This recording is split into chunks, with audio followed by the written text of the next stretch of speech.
Kira-kira bentuk negara yang paling ideal untuk kawasan Nusantara ini itu apa? Ternyata sudah lahir jauh sebelum Indonesia merdeka. Bahwa dengan menghapus Piagam Jakarta sama sekali tidak keluar dari esensi dalam konteks bertauhid. Nah, ini kemudian yang diganti, diusulkan oleh Kiai Haji Ahmad Hashim menjadi ketuhanan yang Maha Esa. Sekarang bila ada orang Indonesia, orang Islam, atau orang NU yang anti Pancasila, berarti ia anti padaku.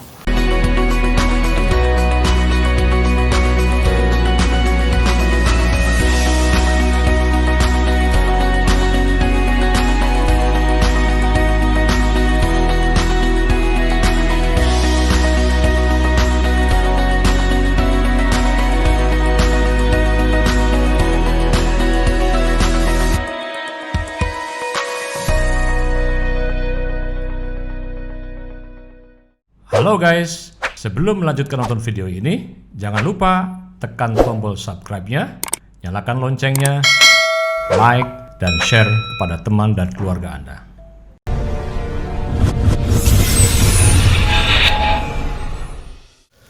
Assalamualaikum warahmatullahi wabarakatuh.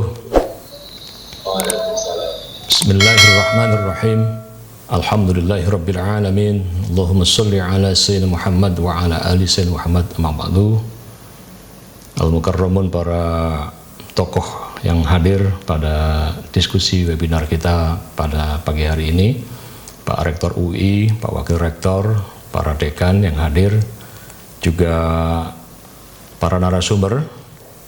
Ada sahabat saya Dr. Abdul Mukti, Sekum PP Muhammadiyah, ada Profesor Yudi Latif, dan para narasumber yang lain, juga moderator, Bapak Ibu dan saudara sekalian. Tentu sebagai insan yang beragama, marilah kita tiada henti memanjatkan puji syukur kita ke hadirat Allah Subhanahu wa taala. Alhamdulillah kita semuanya diberikan kesehatan, diberikan kekuatan, dapat bersilaturahim melalui media webinar ini, dan mudah-mudahan tentu silaturahim ini akan menjadi sesuatu yang bermakna dalam kehidupan kita ke depan. Salawat salam semoga senantiasa tercurahkan kepada pemimpin agung kita Nabi besar Muhammad SAW beserta keluarga dan sahabatnya. Mudah-mudahan kita senantiasa dapat meneruskan apa yang telah menjadi risalah kebenaran bagi kita semua. Mas Eko dan teman-teman yang lain, saya sudah menyiapkan juga ada beberapa pointers untuk diskusi kita pada pagi hari ini dengan sesuai dengan tema yang diajukan kepada saya, yaitu NU dan Pancasila.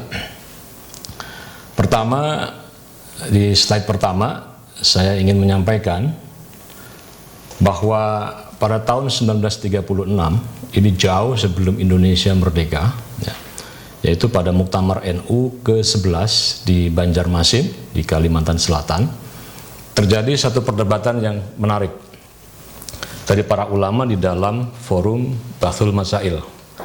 Jadi seperti kita ketahui, di dalam setiap penyelenggaraan muktamar itu selalu dibahas masalah-masalah aktual, masalah-masalah kekinian.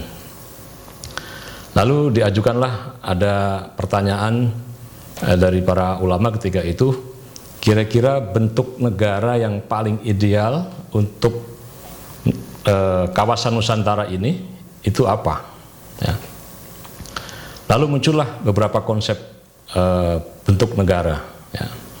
Yang pertama, ada yang mengusulkan karena Indonesia ini adalah populasi penduduknya merupakan mayoritas penduduk umat Islam, maka jadikanlah Nusantara ini sebagai negara agama, yaitu Darul Islam, sebagai representasi mayoritas. Kemudian juga muncul konsep kedua yang disebut sebagai Darul Harb ataupun negara perang, karena menganggap situasi kita ini masih berada di bawah pemerintahan Hindia Belanda, ya, maka satu bentuk kedaruratan itu diperlukan sebagai salah satu bagian dari melakukan upaya mengatur jalannya pemerintahan. Nah, kemudian ini muncul konsep yang ketiga yang disebut sebagai Darussalam, negara damai. atau yang lebih keren sekarang mungkin disebut sebagai nation state, negara bangsa. Ya. Yang dalam dokumen historisnya disebutkan sesungguhnya negara kita Indonesia dinamakan Darussalam karena telah pernah dikuasai sepenuhnya oleh orang Islam, walaupun pernah direbut oleh kaum penjajah kafir, tetapi nama negara damai tetap selamanya. Nah, saya kira ini yang menjadi inspirasi besar dari para founding fathers kita, dari para pendiri republik kita, bahwa inspirasi model ataupun bentuk negara ini ternyata sudah lahir jauh sebelum Indonesia merdeka, yaitu tahun 36. Saya kira ini merupakan legacy terbesar dari NU dalam konteks mengusulkan ataupun mendorong konsep berbangsa bernegara. Kemudian selanjutnya kita akan melihat bagaimana proses kelahiran Pancasila yang luar biasa itu. Ya. Maka kalau kita melihat secara historical, sejarah, PPUPKI yang dulu pernah didirikan pada tanggal 1 Maret 1945, ya, yang melahirkan ketuanya adalah Dr. Rajiman, ya, Bidodiningrat, dan beranggotakan 67 orang, ya, itu memiliki tugas untuk melakukan penyelidikan, ya, dan upaya-upaya untuk persiapan kemerdekaan. Ya. Dan rentang waktu antara 29 Mei sampai dengan 1 Juni 1945 itu sesungguhnya sudah lahir konsep-konsep tawaran-tawaran tentang rumusan Pancasila, ya, yang kita lihat misalnya di slide itu misalnya konsep dari Mr. Muhammad Yamin, ya, yang pernah diusulkan pada tanggal 29 Mei 1945. Ya. Kita bisa lihat susunan dari sila persilanya. Ya. Pertama yang diusulkan adalah pri kebangsaan, kemudian pri kemanusiaan, ya, kemudian yang ketiga adalah pri ketuhanan, yang keempat adalah pri kerakyatan, dan yang kelima adalah kesejahteraan sosial. Atau model dari Mr. Supomo pada tanggal 31 Mei 1945, ya, di mana sila pertamanya adalah persatuan, kemudian keduanya adalah keseimbangan lahir dan batin, kemudian ketiganya adalah kekeluargaan, ya, yang keempat adalah keadilan rakyat, dan yang kelima adalah musyawarah. Nah, kemudian lahir yang sangat legendaris, kita semua sebagai entitas bangsa itu sangat takjub dengan pidato 1 Juni 1945, di mana ketika itu Bung Karno menyampaikan bahwa dengan menyitir apa yang dikatakan oleh Ernest Renan, bahwa alasan berdirinya satu bangsa itu adalah karena adanya kehendak. Kehendak untuk apa? Tentu kehendak untuk bersatu. Karena kalau alasan berdirinya sebuah bangsa itu didasarkan pada atas dasar kesiapan, maka Bung Karno menyebutkan juga dalam pidato tersebut bahwa tidak ada satupun negara yang siap. Bahkan beliau mencontohkan suku Baduy di Saudi Arabia itu, kalau mengerti yang namanya mobil ataupun oto memerlukan bensin, dia menganggap itu minuman, maka tidak jarang oto ini juga diisi gandum, yang dianggapnya perlu minum dan juga perlu makan. Ya. Jadi artinya tidak ada sesungguhnya negara yang siap kalau berangkat dari kemerdekaan itu ataupun lahirnya sebuah bangsa itu karena kesiapan. Tetapi dengan sekali lagi menyitir apa yang dikatakan oleh Ernest Renan, itu adalah karena adanya kehendak, ya, kehendak untuk bersatu. Nah, pada tanggal 1 Juni ini, ya, konsep ataupun tawaran dari Bung Karno yang sangat terkenal adalah dengan 5 sila-sila, dengan susunan yang pertama adalah kebangsaan Indonesia, kemudian yang kedua adalah internasionalisme atau pri kemanusiaan, yang ketiga adalah mufakat atau demokrasi, yang keempat adalah kesejahteraan sosial, dan yang kelima adalah ketuhanan. Ya. Ini yang saya tidak setuju, ya, kadang-kadang juga ada yang membuli bahwa ini ketuhanannya di pantat, katanya di ekor. Padahal sesungguhnya kalau dalam pandangan saya pribadi ini adalah merupakan konsepsi-konsepsi yang tentu ini ditawarkan sebagai usulan di dalam mengembangkan ataupun membentuk satu filosofi, falsafah di dalam berbangsa dan bernegara.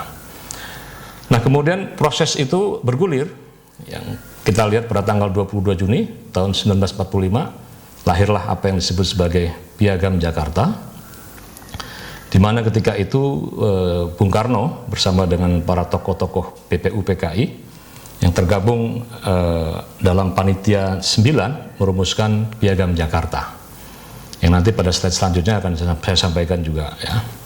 Kemudian pada tanggal 7 Agustus 1945, ya, panitia persiapan kemerdekaan Indonesia yang diketuai oleh Insinyur Soekarno dan beranggotakan 21 orang, ini tengah mempersiapkan pemindahan kekuasaan serta merumuskan berbagai macam perangkat awal, ya, yang diperlukan di dalam upaya-upaya untuk memerdekakan.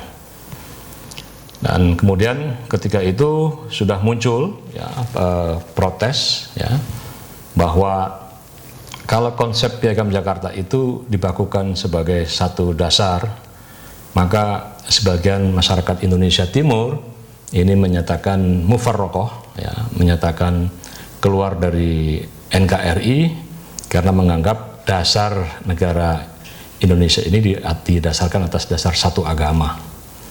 Maka ketika itu pada tanggal 18 Agustus, saya kira ini yang sangat penting sekali, ya, di dalam merespon berbagai macam protes, ya, keberatan dari Indonesia Timur.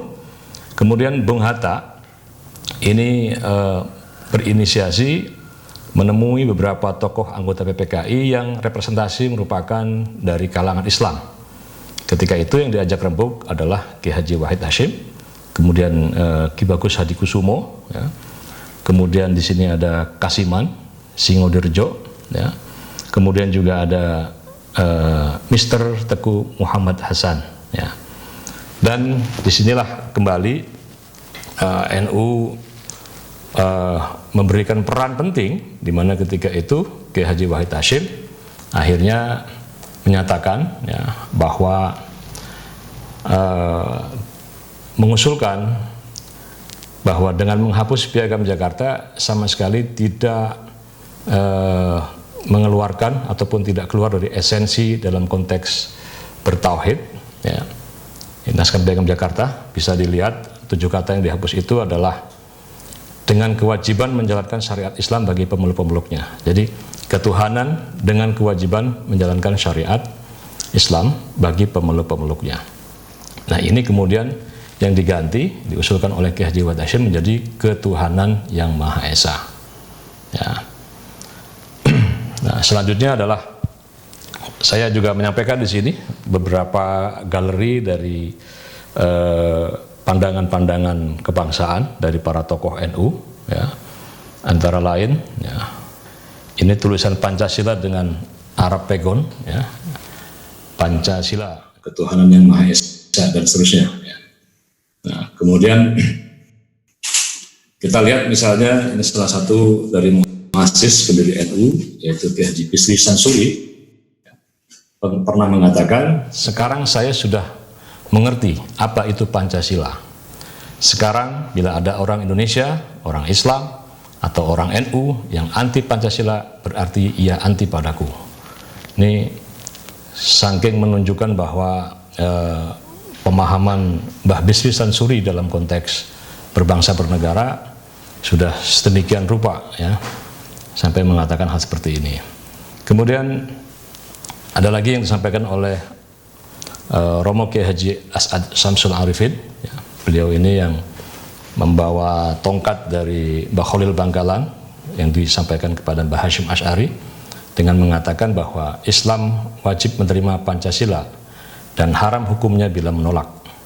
Sila pertama itu selaras dengan doktrin tauhid dan ayat Qul huwallahu ahad. Ini juga menegas ulang soal teologi di dalam konteks berbangsa dan bernegara, ya.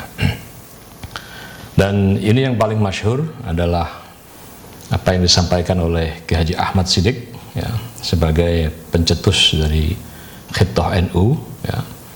Beliau mengatakan Pancasila dan Islam itu sejalan dan saling menunjang. Keduanya tidak bertentangan dan tidak perlu dipertentangkan, ya. Bahkan, nah ini di dalam kiprah kaum santri pada dalam konteks mengokohkan NKRI, kita bisa lihat di sini ya, beberapa historical ya. Tahun 36 seperti yang saya sampaikan tadi ya, mengusung konsep Darussalam.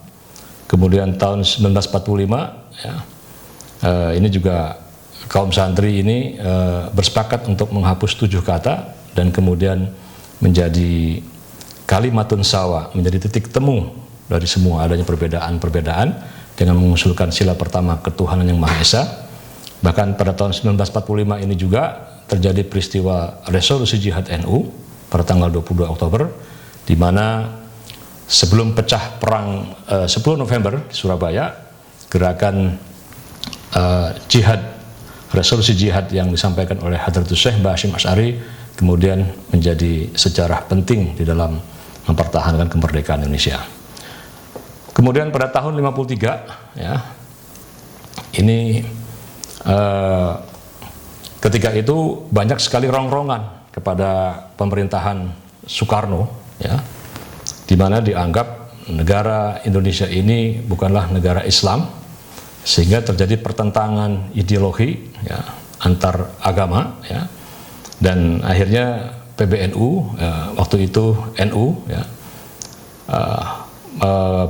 dalam satu perhelatan akbar Munas di Cipanas Bogor tahun 1954 menyatakan bahwa, meneguhkan bahwa kepemimpinan yang ada, yaitu Bung Karno dan pemerintahan yang ada, dinobatkan sebagai waliul amri bid-daruri bisyaukah ya, yang intinya adalah mengesahkan posisi Bung Karno ini secara syar'i ya, dan menunjuk pemerintahan yang ada ini sebagai wali hakim dalam pernikahan, dan juga menunjuk pemerintah untuk menetapkan awal bulan penanggalan Komariah ya.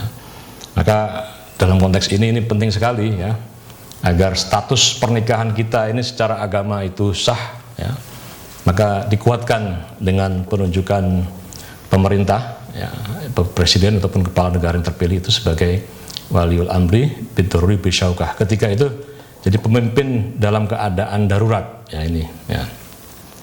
Dan sampai sekarang pun PBNU ketika melakukan ru'yatul hilal, kita hanya bersifat menyampaikan ikhbar ya, karena yang melakukan isbat itu adalah pemerintah.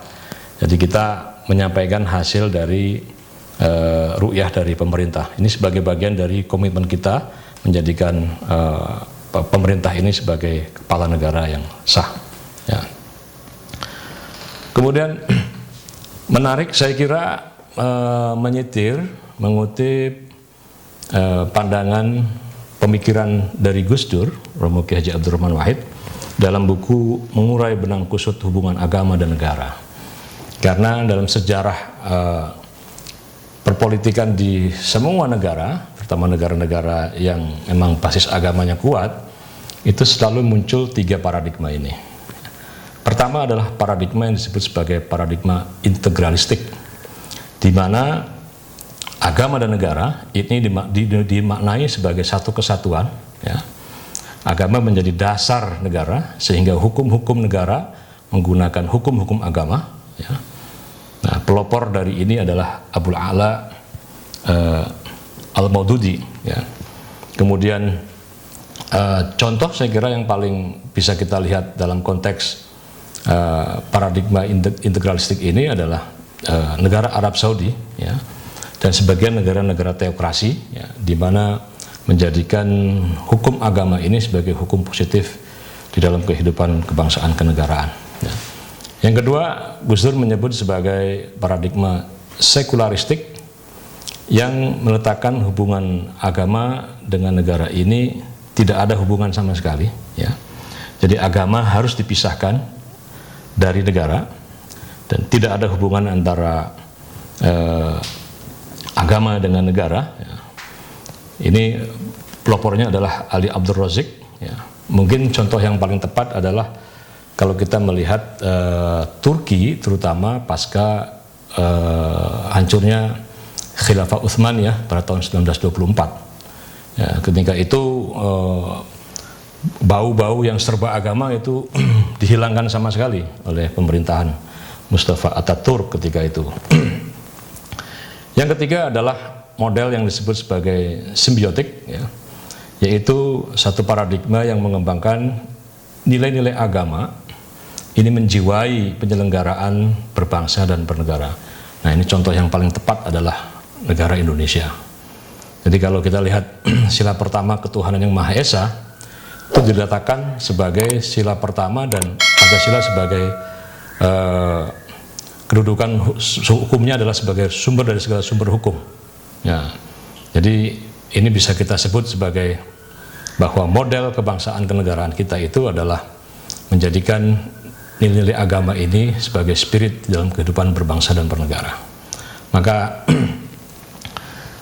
bagi NU menjadi tidak relevan untuk mengusung apa yang disebut sebagai konsep negara syariah ataupun NKRI bersyariah, karena kita mengenal apa yang disebut sebagai kaidah fikih yang disebutkan sebagai idza wujidan nas fathammal maslahah wa idza wujidal maslahah fathamma syar'ullah, atau ainama maslahah fathamma syar'ullah. Jadi pada setiap maslahah itu sesungguhnya di sana ada syariat Allah, ya.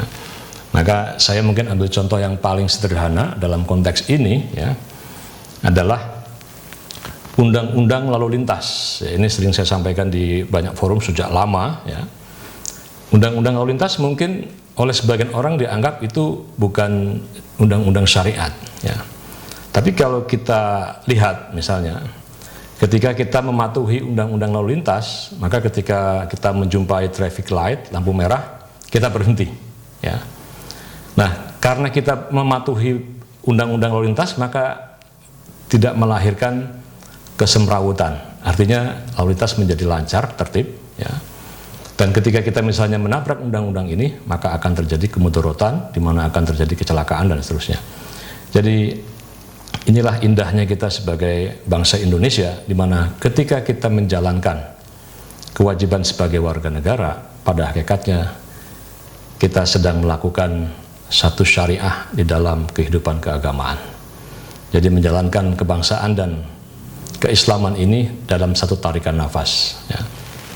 Karena banyak sekali saya kira dalil dan ayat yang menerangkan soal bagaimana kita harus menegakkan yang ma'ruf, kebaikan-kebaikan. Nah, dalam pandangan PBNU, hari-hari ini kita ini sekarang sedang menghadapi satu situasi yang sangat rumit menghadapi pandemi corona COVID-19 ini. Sudah ada lebih dari 215 negara, ya, yang sekarang ini sebaran dari corona dan pengelolaannya juga luar biasa, ya.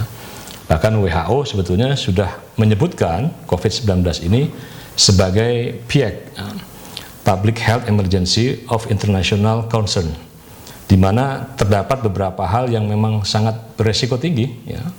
Pertama adalah berdampak atau beresiko tinggi terhadap kesehatan masyarakat dunia. Yang kedua adalah berpotensi menyebar secara internasional, dan yang ketiga adalah berisiko terhadap perjalanan ataupun perdagangan, ya. Nah, saya menjadi relevan saya kira kalau kita melihat ini loh masalah yang sedang kita hadapi, dilema-dilema yang luar biasa hari ini adalah masalah-masalah yang sangat berat. Karena menghadapi COVID-19 ini kita dihadapkan pada menjaga keseimbangan ini antara kesehatan dan ekonomi, ya. Kalau kita terlalu ketat dalam konteks protokol kesehatan, artinya orang tidak boleh berkegiatan di luar rumah sama sekali, ya, kita akan berhadapan dengan masalah ekonomi, yaitu mandeknya seluruh aktivitas ekonomi dan ancaman peningkatan angka kemiskinan dan gelombang PHK yang luar biasa. Tetapi kalau kita juga terlalu bebas memberikan ruang orang untuk bermuamalah, berkegiatan di luar rumah, kita akan menghadapi masalah kesehatan yang sangat pelik, yaitu jumlah pasien positifnya juga akan bertambah, dan tentu angka kematian ini akan semakin tinggi.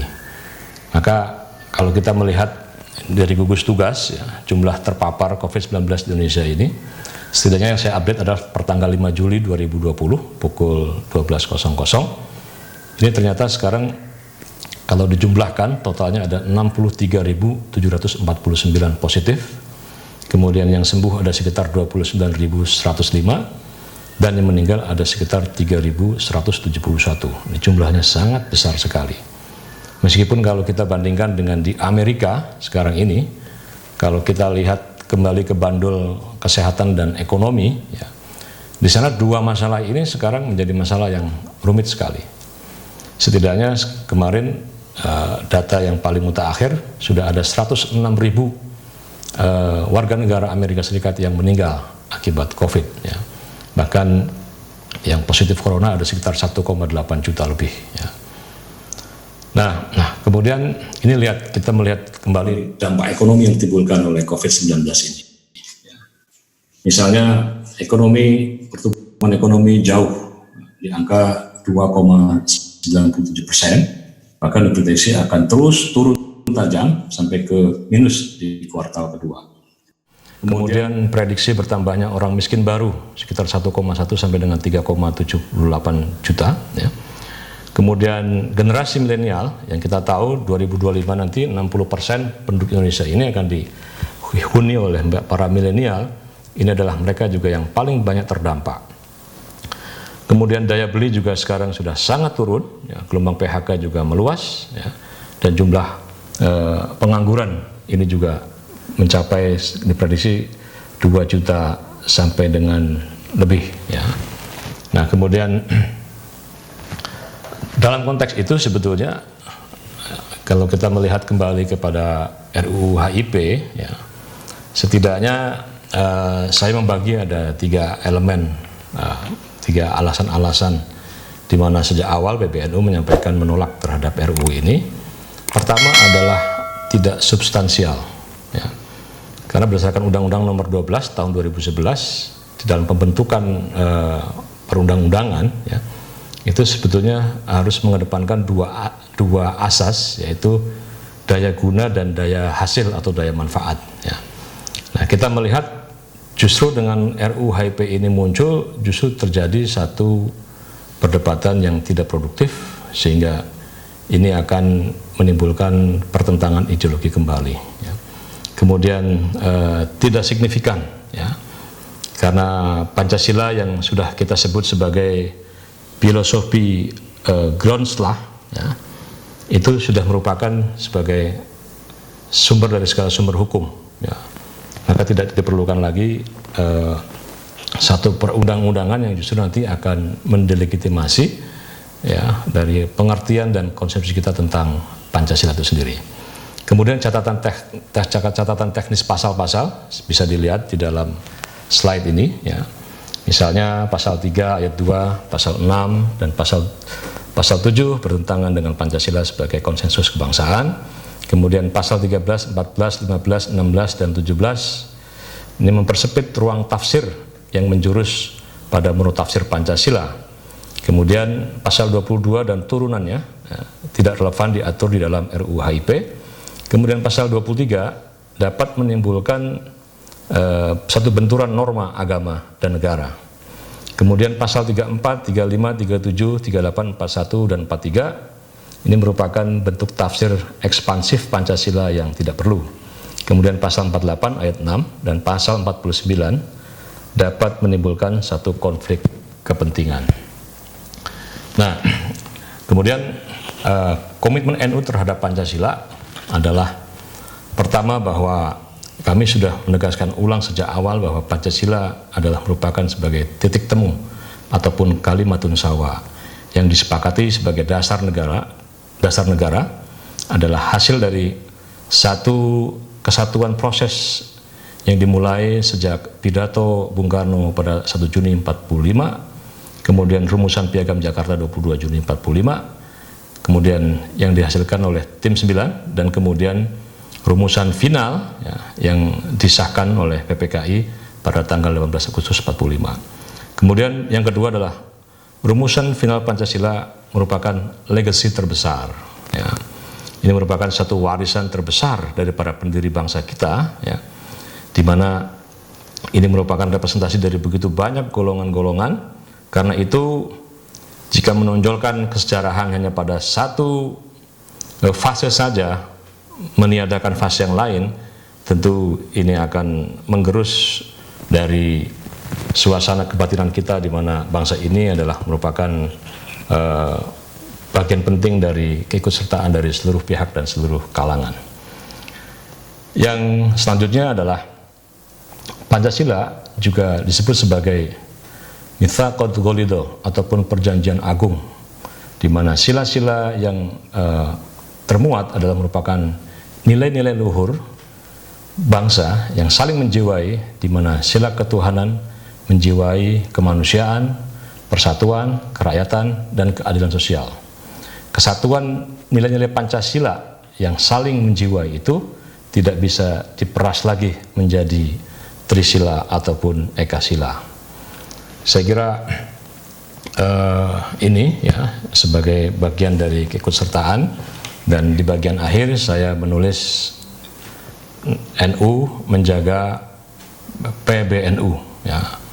P-nya adalah Pancasila, B-nya adalah Bhinneka Tunggal Ika, N-nya adalah NKRI, dan U-nya adalah Undang-Undang Dasar 1945. Demikian, semoga ada manfaatnya pada diskusi pada pagi hari ini. Terima kasih, bil maaf. Wallahul muwaffiq ila aqwamit thoriq. Assalamualaikum warahmatullahi wabarakatuh.